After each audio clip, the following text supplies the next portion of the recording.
কথা বলবো আমি এই কথাটা বলার জন্য বের হয়েছি যে সারফারাজের পাগলা ফ্যান যেমন ফাতেমা তেমনি আমি সুমাইয়া রিমু পাগলা ফ্যান শাকিব খানের। আমাদের জীবনের সাথে যেমন ঘটনাটা মিলে গেল, তবে লাস্টের টুক যাতে না মিলে, হায় আল্লাহ। ওই সিনটার জন্য তুমি কি বলবা, মানে কি মেসেজ দিবা সবাইকে? ওই সিনটার জন্য মেসেজ দিব যে কখনো অচেনা কোনো জায়গায় যাতে একা একা না যায়, অচেনা জায়গায় গিয়ে যাবেন তো পাখি দৌড়ে জবাই করে খেয়ে ফেলবে। না না না, এটা তো হচ্ছে তারা কেউই জানতো না, আর আমিও জানতাম না যে এই সিনে যে এরকম একটা কাহিনী ঘটবে। তো এটা দেখে আসলে মাথাটা উলটপালট হয়ে গেছে যে এরকম আনকমন গল্প যে হতে পারে, এটা শাকিব খানের এই দরদ সিনেমাটা না দেখে ওই কনফিডেন্স আমার অলওয়েজ আছে। আর যদি ওইরকম কিছু হয় খারাপ, সেটাই তো, সেটাই যদি সারপ্রাইজ কিছু করতো ওইটা ভেবে চিন্তে দেখা যাইতো। আর হচ্ছে আমার অনেক স্বপ্ন, এই ছবিতে যেমন দেখেছি যে রসগোল্লা বানায় তারপর তার হচ্ছে ক্রাশকে খাওয়ায়, আমিও আমার নিজের হাতে রসগোল্লা করে শাকিব খানকে খাওয়াবো। এবার আমি একটা কথা বলি যে আমার অনেক ফ্যান ফলোয়ার আছে যারা আমাকে অনেক ভালোবাসে, আবার যারা আমাকে অনেক হেট করে। তো আমি সিদ্ধান্ত নিয়েছি এই সিনেমাটা দেখে একটা জিনিসই শিখেছি যে কোনো ফ্যান ফলোয়ার যদি কোনো কিছু বানায় নিয়ে আসে সেইটা আগে আমি আমার হাজবেন্ডকে ট্রাই করাবো, দেন আমি নিজে খাবো। না না ওইরকম না, না মেরে ফেলতে চাই না, পরীক্ষা করতে চাইছি।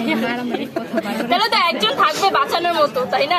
এইটার হিসেবে দেখতে পারবেন সেটা যদি পরিচালকরা চায় বা হচ্ছে কোনো গল্পের সাথে আমার ফেসটা মিল যায়। তবে আমার কাছে কেন জানি মনে হচ্ছিল যে এই দরদ সিনেমাটায় আমি থাকলে হচ্ছে একদম ফাটাই দিতাম, বা হচ্ছে গল্পের সাথে যে কোনো গানের সাথে মিল যায়। তো এই যে যেমন একটা হিন্দি গান ছিল, ওইটাতে আবার আমি পুরোটা টুইস্ট বলে দিলে হবে না, ওইটাতে আবার আরেকটা গান ছিল।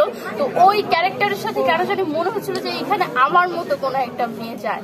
তবে আরেকটা কথা বলে, এখানে কিন্তু আপনারা আরেকটা নায়িকাকে দেখতে পারবেন, তবে এটা টুইস্ট, এটা আমি কখনোই বলবো না।